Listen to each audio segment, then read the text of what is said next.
नमस्कार दोस्तों। आज हम सुनेंगे महाभारत की सबसे भावुक और अद्भुत कथा, राजा शांतनु और गंगा देवी की अमर गाथा। बहुत समय पहले हस्तिनापुर में एक न्यायप्रिय और वीर राजा शासन करते थे। उनका नाम था शांतनु। एक दिन जब वे गंगा तट पर पहुंचे तो उन्होंने दिव्य स्वरूप में प्रकट होती गंगा देवी को देखा। उनकी सुंदरता और तेज देखकर शांतनु का हृदय मोहित हो गया। राजा ने गंगा से विवाह का प्रस्ताव रखा। गंगा ने मुस्कुराकर कहा, राजन, मैं आपसे विवाह अवश्य करूंगी, पर एक शर्त है। मेरे किसी भी कार्य पर आप प्रश्न नहीं करेंगे।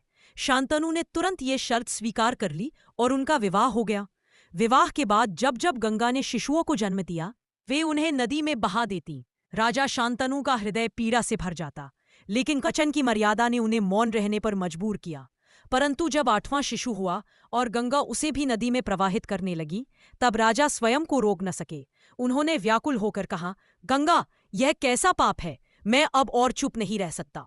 तब गंगा ने सत्य बताया, राजन, ये शिशु वास्तव में वसु नामक देवता थे, जिन्हें एक ऋषि के श्राप से धरती पर जन्म लेना पड़ा।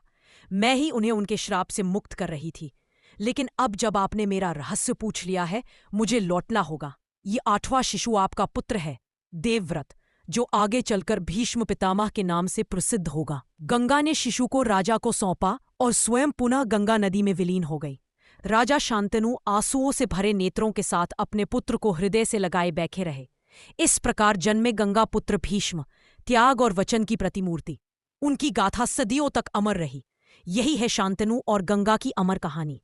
धन्यवाद। जय श्री कृष्ण।